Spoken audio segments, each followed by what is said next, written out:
안녕하세요. 소아청소년과 전문의 전인상입니다.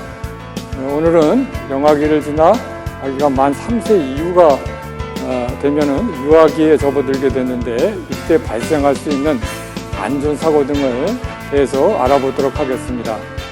이 시기가 되면은 균형 감각이 발달하면서 적극적인 대근육 활동이 대폭 증가하게 됩니다. 그렇게 되면은 이때부터 활동 범위가 넓고 모험놀이를 즐기게 되는데요. 이와 관련해서 안전사고도 많이 발생하게 됩니다. 먼저 외상사고 관련하여 알아보겠습니다. 놀다 보면 넘어지고 다치기 쉬운 우리 아이들 위험 요소를 제거하는 게 중요합니다. 가정에서는 날카로운 모서리에 보호대를 설치하고 안전 매트를 설치하는 게 좋습니다. 칼, 가위 등 뾰족하고 위험한 물건은 손에 닿지 않는 곳에 치우거나 보관 후 잠금 장치를 합니다. 야외에서 자전거를 타거나 킥보드, 인라인 스케이트를 탈 때는 안전을 위해 헬멧과 팔꿈치, 무릎 보호대 등 안전 장비를 반드시 착용해야 합니다.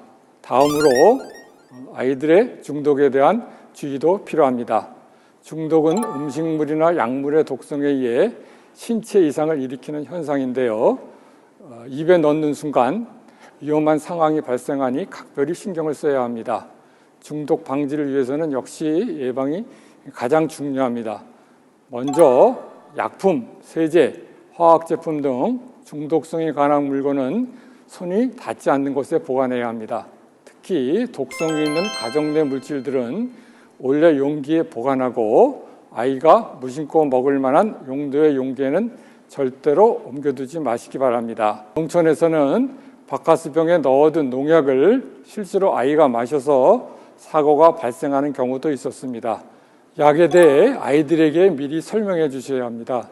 반드시 부모님이 주는 약만 먹어야 되며 약은 맛있다고 먹어서는 안 된다고 사전에 아이들에게 알려줘야 합니다. 부모님들은 증상이 같다고 형제끼리 진료를 받지 않고 같은 약을 복용시켜서도 안 된다는 점도 유념하셔야 합니다. 다음으로 낙상사고도 많이 발생하는 안전사고 중 하나가 되겠습니다. 높은 곳에 올라가는 걸 좋아하는 우리 아들의 습성상 이 시기에 특히 낙상사고가 많이 발생합니다. 야외뿐 아니라 집안에서도 침대나 소파, 탁자, 책상 등에서 떨어져 일어나는데요. 침대 위에서 뛰거나 장난을 칠 때 욕실에서 놀다가 낙상사고가 발생합니다. 일단 사고가 발생하면 아이를 이동시키지 말고 그 상태에서 다친 곳을 살핍니다. 의식이 있으면 아픈 곳을 묻고 몸 상태를 살펴 골절 유무를 확인합니다.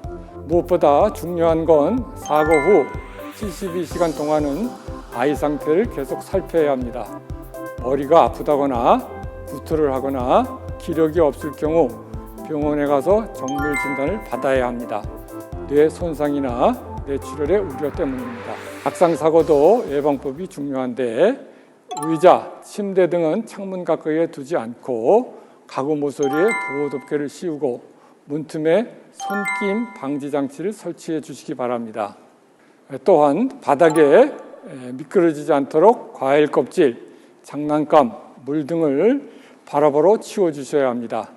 욕실 바닥에는 미끄럼 방지 매트를 깔아서 사고 예방에 먼저 주의를 기울여 주시기 바랍니다. 더불어 베란다 추락 사고도 주의가 필요합니다. 베란다에 아이들이 딛고 올라갈 수 있는 물건을 놓지 마시고 베란다가 놀이장소가 되지 않도록 아이들에게 주의를 주시기 바랍니다. 감전사고도 종종 발생하는 안전사고입니다. 콘센트 구멍에 쇠젓가락을 넣는다거나 물기 묻은 손으로 전기 제품을 만질 경우 감전사고의 위험에 노출될 수 있는데요. 특히 감전사고는 화상으로도 이어져 각별한 주의가 필요합니다. 일단 전기 콘센트에 보호덮개를 씌우고 전자제품은 사용 후 전원을 끄고 플러그를 뽑아주시기 바랍니다. 전선을 잡고 당기면 플러그 연결선이 끊어질 우려가 있으니 코드를 뺄 때는 플러그 몸체를 잡고 빼도록 아이들에게 사용 방법을 미리 알려주시기 바랍니다. 또한 욕실, 주방, 세탁실 등 습기나 물기가 있는 곳에서는 전기 관련 제품을 만지거나 사용하지 않도록 반드시 주의를 주시기 바랍니다. 이번엔 화상사고에 대해 알아보도록 하겠습니다. 극심한 통증을 주는 화상사고는 정말 눈 깜짝할 사이에 일어납니다. 유아를 키우는 부모님들은 반드시 주의가 필요한 안전사고인데요. 일단 화상이 발생하면 흐르는 물에 15분에서 30분 정도 화기를 식혀준 후 상태를 확인해 병원에 가야 합니다. 1도 화상의 경우 피부가 빨갛게 변하는 정도의 가벼운 화상, 가정에서도 화상 연고를 바르면서 간단한 치료가 가능합니다. 피부 안쪽까지 손상돼 물집이 잡히고 통증이 심하면 2도 화상입니다. 2도 화상부터는 병원 치료가 필요한데 물집을 억지로 터뜨리지 마시고 바로 병원에 가시길 바랍니다. 3도 화상은 피부 및 피부 아래 조직까지 침범되어 회색빛을 띠고 신경까지 손상되는 경우인데요. 해당 부위에 감각이 없을 정도로 심각한 경우입니다. 사실 화상은 육안으로 판단하기 어려운 경우가 많습니다. 상처에 대한 상태를 파악하기 어렵다면 일단 빨리 병원에 가서 치료를 받는 걸 권합니다.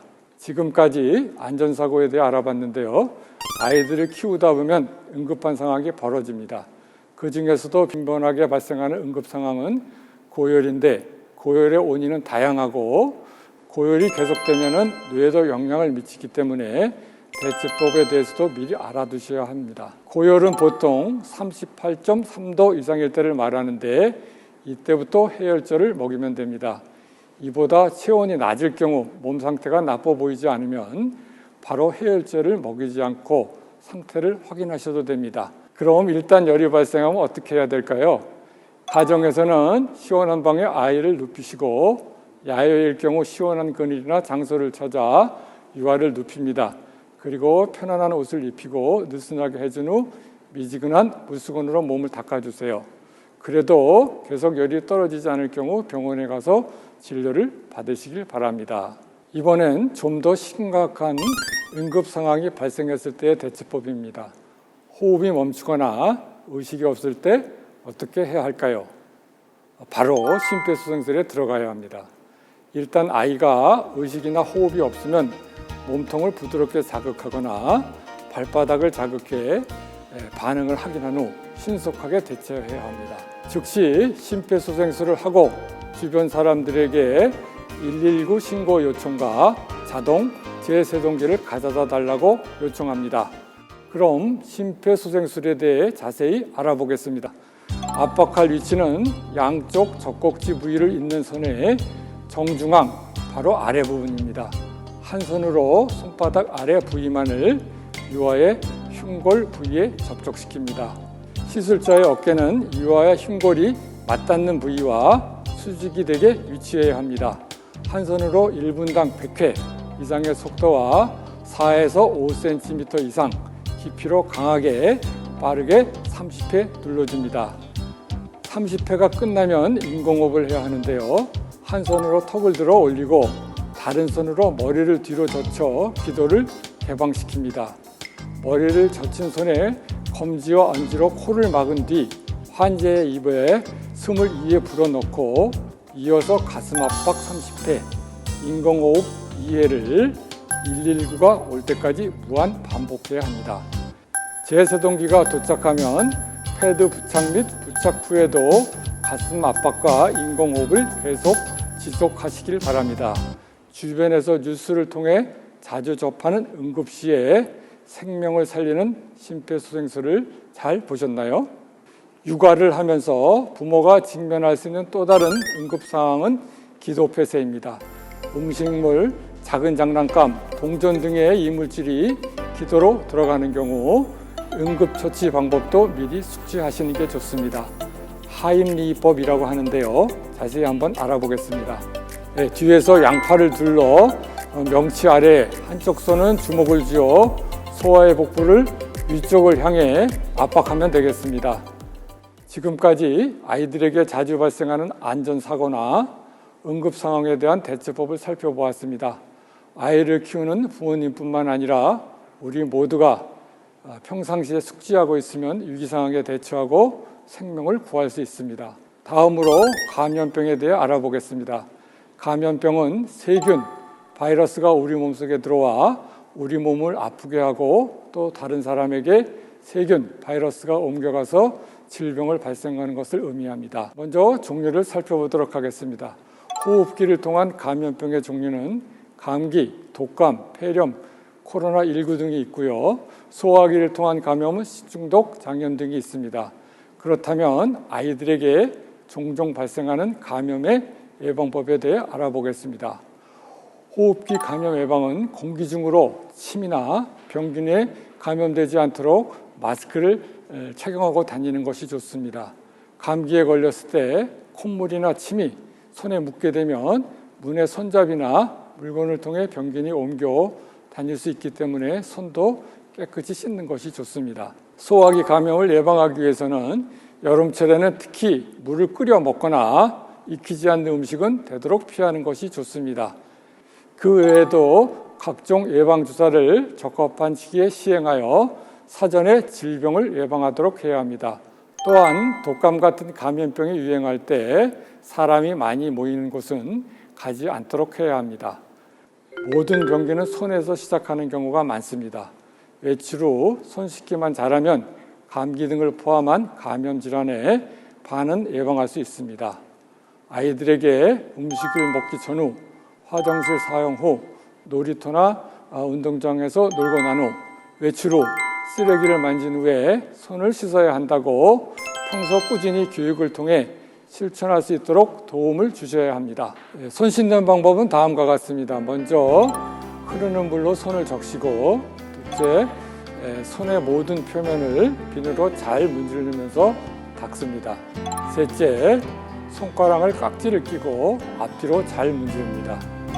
다음에 흐르는 물에 비누가 없어질 때까지 잘 헹구고 마지막으로는 종이 타월로 손을 건조를 시킵니다. 자주 손 씻기는 감염 예방에 매우 중요합니다. 아이들이 어린이집이나 유치원 등의 공동생활을 하는 경우가 많습니다. 기침에 대한 예절도 교육시켜 주셔야 하는데요. 기침이 나면 마스크를 쓰게 하고요.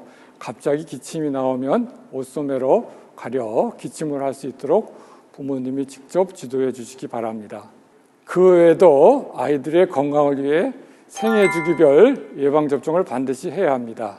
매년 접종이 필요한 독감 예방접종도 꼭 하셔야 하고요. 무엇보다 감기 등 호흡기 질환 관련해서 부모님들의 관심이 필요합니다. 지금까지 알려드린 예방법 잘 숙지하셔서 자녀들을 건강하고 안전하게 키울 수 있도록 반드시 실천해 보시길 바랍니다.